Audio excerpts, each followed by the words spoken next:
हम लोग दूसरा भाग देखेंगे बच्चों। बस 7 ही रुपये तो कम थे, मैंने क्यों नहीं पिछले हफ्ते कुछ ज़्यादा काम कर लिया जिसे और भी 7 रुपया मिल जाता। 2-4 दिन ढाबे में ज़्यादा काम कर लेते तो मेरा क्या जाता। इस तरह खुद पर वो चिल्लाता रहा, है ना, पैर पटकता रहा। उसने फिर अपने आप को उसी दुकान के सामने खड़ा पाया। उसने खिड़की से देखा कि वह पेड़ अभी तक वहीं खड़ा है, किसी ने भी उसे नहीं लिया। अचानक उसने मिस इब्राहिम के दुकान के बाहर आते हुए देखा। वह अपने दोनों हाथ खुशी से मल रहे थे, मतलब कि देखो मेरे सारे क्रिसमस के पेड़ बिक चुके।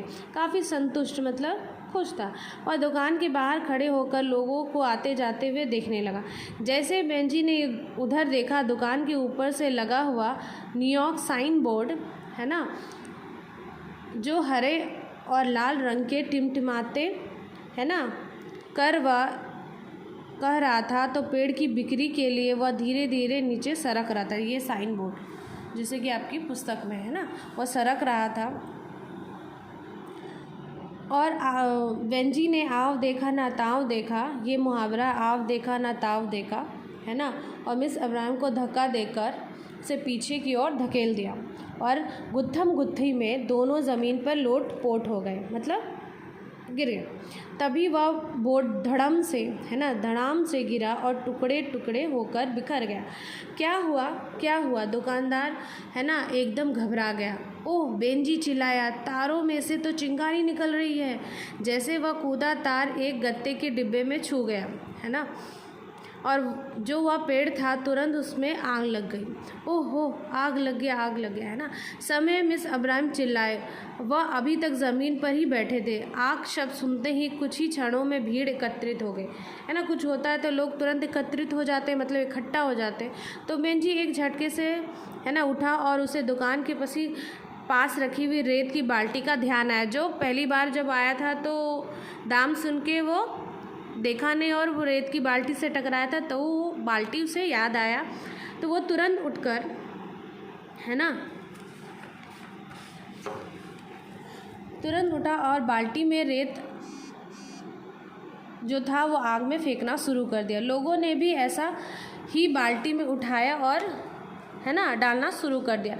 कई लोग चिल्ला भी रहे थे, आग बुझाने वाले को बुलाओ, आग बुझाने वाले को बुलाओ। इतने भागम दौड़ी में गड़बड़ी के बाद खतरा टल गया। लोग उत्तेजित होकर बात कर रहे थे। किसी की आवाज़ सुनाई पड़ी, यही है लड़का जिसने मिस इब्राहिम की जान बताई, है ना, कितना चतुर है। इशारा बेंजी की ओर ही था, और आग बुझाने में भी इसने कितनी फुर्ती से काम किया, किसी दूसरे ने कहा। सारी बात सुनकर समझकर इस मन ही मन बड़े खुश थे कि बेंजी का गुणगान कर रहे थे। उन्होंने बेंजी का कंधा दबाया और बोले, मैं तुम्हारा आभारी रहता हूँ, है ना, धन्यवाद कर दी कि तुमने मेरा जान बचाया।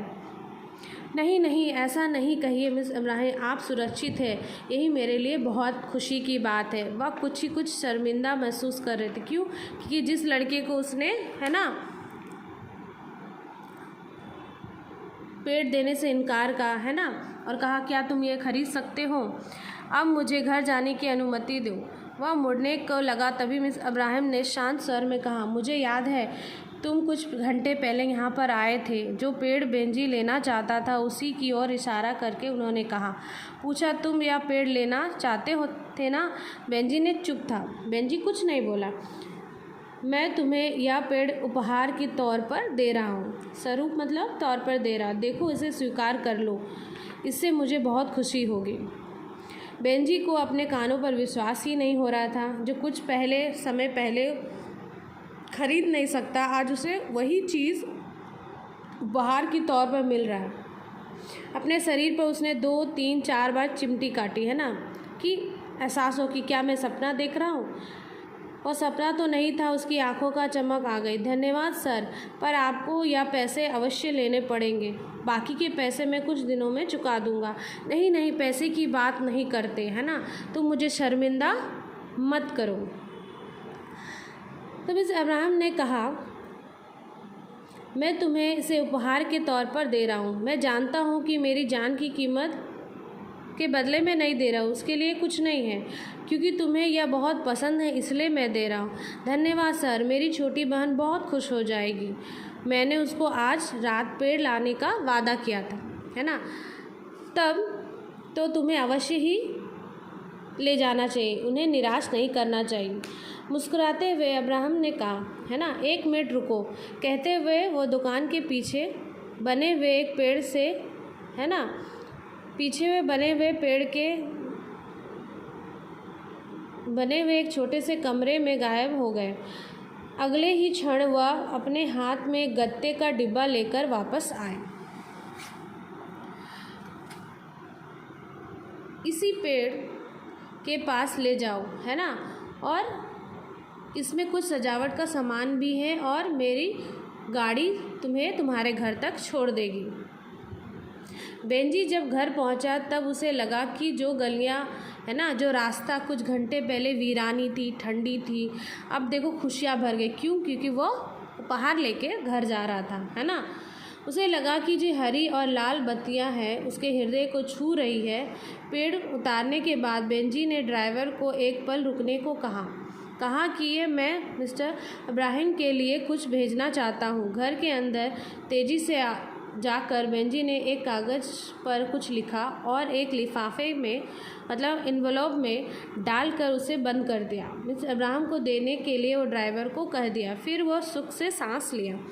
उस रात जब अमर और राहुल चले गए और उसकी दोनों बहनें शाम के उत्सव से भारी सो गई, है ना, तब बेंजी उस पेड़ को देखने लगा जिसका प्रकाश पूरे कमरे में फैल रहा था। इतनी सारी सजावट थी, सुनहरे और चांदी के रंग, कांच के गोले, लाल, नीले, हरे, पीले बत्तियां, रंग बिरंगे रिबन।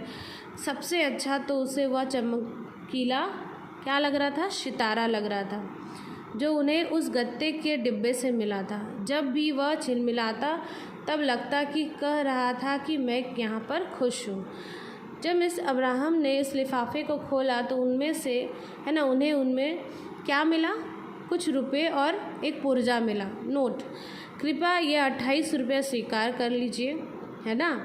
पिछले साल पेड़ की यही कीमत थी, मैंने ज़्यादा काम नहीं किया था। आपका बहुत बहुत धन्यवाद। क्रिसमस की बधाई बेंजी। मुक्ता गुप्ता ने।